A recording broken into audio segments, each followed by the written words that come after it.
Hey guys, my name is Ryan. My name is Debbie. And we're usually from the halftime, but welcome to another episode of Screen Zone. It's the superhero edition, as you can see from our t-shirts. Yes. I'm wearing a Star Lab Splash t-shirt. And I'm wearing a Heath Ledger Joker t-shirt, which I ripped off the back of my boyfriend. So he's currently running around the building shirtless. You're welcome. But even though it is a superhero edition of Screen Zone, we're still doing what with the good and the bad and what drives the crowd mad to tie in with our show halftime, the segment called the Cinefan. Okay, so what we do on Cinefan is we get the top 3 rated films, as you mentioned, the good, the bad, and what drives the crowd mad, that's now showing in theaters today. But here on Screen Zone, we take everything online because we know you lazy bums do not want to leave your house to do anything other than to see your crush. So grabe kayo, next time you can invite them over so they can watch another dose of Screen Zone. Today, we are going to start off with our good, and that is not other than... I wanna be your Endgame. Yeah, we're not very good singers. Like we said, we're still trying to raise money for our singing fund where we sing you half a song. So until we have enough pledges on our channel, then you won't be getting as much singing. Okay, so Infinity War really just pushed everybody to the edge and turned everyone else to dust. So if you haven't seen it already, then what is wrong with you? But we've heard reports for Avengers End Game being 3 hours long. Ryan, how is your bladder feeling about this whole thing? It is feeling really ready. Actually, I've been kind of practicing. Peeing in bottles and stuff. Peeing in bottles and just hiding it under my seat while waiting for the trailers to start. Actually, no, because it's 3 hours, and then you have to wait till the end because there's like how many post-credit scenes that it's probably gonna have. And I'm pretty sure they're not gonna tell us how many. Yeah. So we're going to really have to bring a bucket to the cinema. I'm pretty sure that even if you go to the restroom before you watch the film, it's not gonna do anything. But hey, people have been asking everyone that's involved in the situation how they feel about it, and the director says, well, it seems just about fair because we feel like we've done our best to condense everything. What about the trailer? Did you see anything that you felt gave away too much or you didn't like exactly? No, I think what Marvel does really well is that they keep things under wraps, right? So in the trailer specifically, there was nothing too revealing. Yes, you got a lot of awesome action sequences. You got the original members of the Avengers, right? Yes. Captain America, Robert Downey Jr. No, Captain America, what's not his name? No, Tony Stark, but it's okay to get that confused. They're like the same person anyway.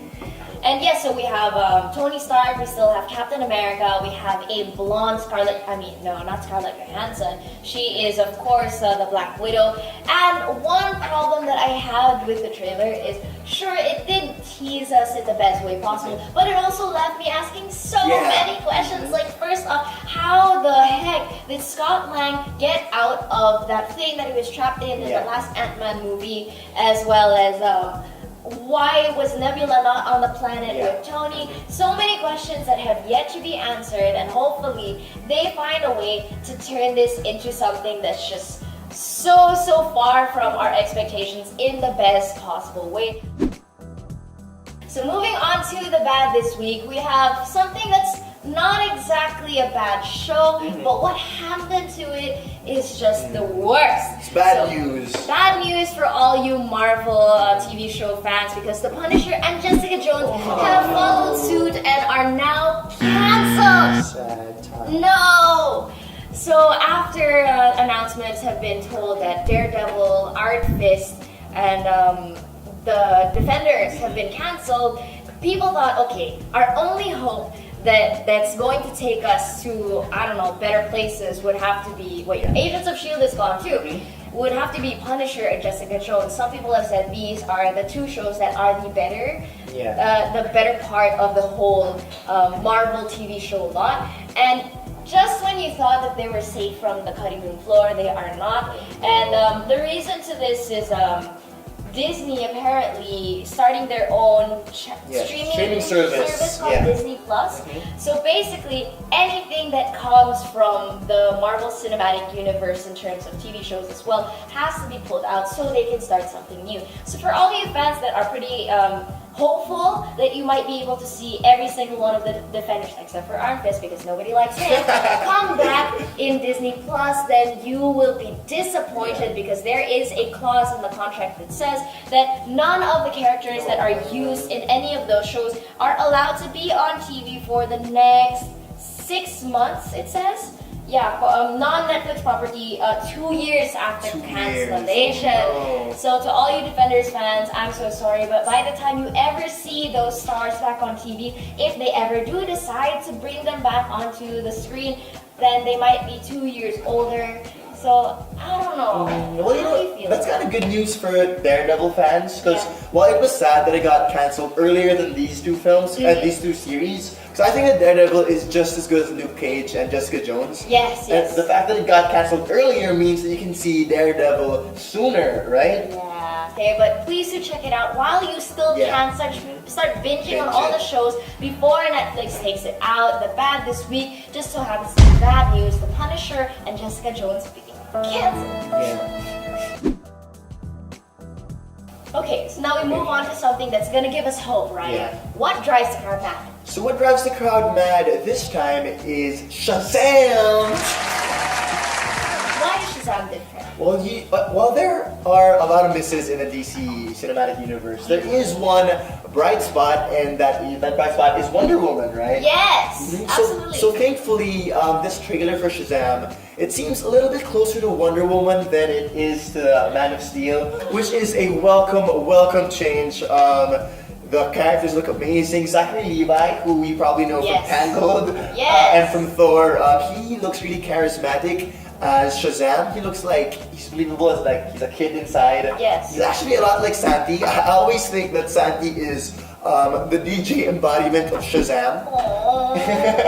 Now every time I watch him or on trailers or any type of thing or show, I'm just gonna think it's Mig Santillan. Santi, yeah. Oh. Because Shazam is a huge, big dude, but he's a kid inside, which is a lot like Santi himself. Yeah, and I saw the trailer and I was just really like, I found it funny, but I was sad at the same time because I was really hoping in my mind, please do not mess this up, DC, please do not mess this up. So, what are the great parts of the trailer that you think would be expanded in the movie? Well, obviously the effects look great. A big problem with effects these days is that if you do them in the daytime, they don't look as good compared to when you do them in the nighttime, right? But this trailer has a scene where he's flying in the daytime, obviously, and it looks really amazing. The villain as well is really amazing. Mark Strong, who you probably know from Kingsman and Kick-Ass, and from Kick-Ass, he looks really scary and kind of creepy. He's sexy villain. at the same time, like very zaddy. Don't say zaddy, right? Say it. Do it seriously. Look into the camera. You're serious. Say zaddy. Zaddy. Hey, okay, continue. Okay. He looks really zaddy, I guess, and really villainous. Actually, people think that he's Lex Luthor just because he's bald. Mas bagay siya, okay? Yeah, right. But he's actually not. He plays Dr. Thaddeus Savannah, who is the main villain of the movie, and Billy Batson, aka Shazam, has to stop him from doing his worst. Oh my gosh, okay, that sounds good already. You had me at Mark Strong. Yeah. That's all I can say. You know, if we're gonna recast people like Batman, for example, if we change Batfleck, can we please change Jesse Eisenberg as Lex Luthor as well? I petition for Mark Strong, please. Mark Strong. Now let's just hope his performance in this one is just as good as he was in Kick-Ass and in Kingsman as well. So this is why it drives people mad. Mark Strong. I mean, wait, no, Shazam. Sorry. You know, but here's the hoping he's gonna do a little rendition of his Country Roads. You remember him doing that in Kingsman? Singing Country Roads, the bombs were exploding. That's amazing. Okay, so we already have a teaser in terms of the trailer, so do check that out one more time. These are the top 3 rated shows or movies that you should catch online today. This is another episode of Screen Zone. My name is Debbie. And my name is Ryan. And you can follow us online. It's at Debbie_10. At _Ryan Rosella for me, and at halftime for our show. Yes, and please do follow at Magic89.9 for more content like this. All of that will be up over here. Somewhere, it's probably here somewhere. Yeah, and please don't forget to donate for our singing piggy bank. Our singing lessons, or vocal Yeah, lessons. you know, that should just be lessons in total. So, yeah. Should we do like a singing bit again for this, Charlie? Okay. We can do Country Roads actually. Oh my god, okay. Okay. Country roads, Take me home to the place I belong. West Virginia, Mountain Mama. take me home. I don't know, that's like all I know. Road. This is why we need singing lessons, ladies and gents. Bye-bye. Peace.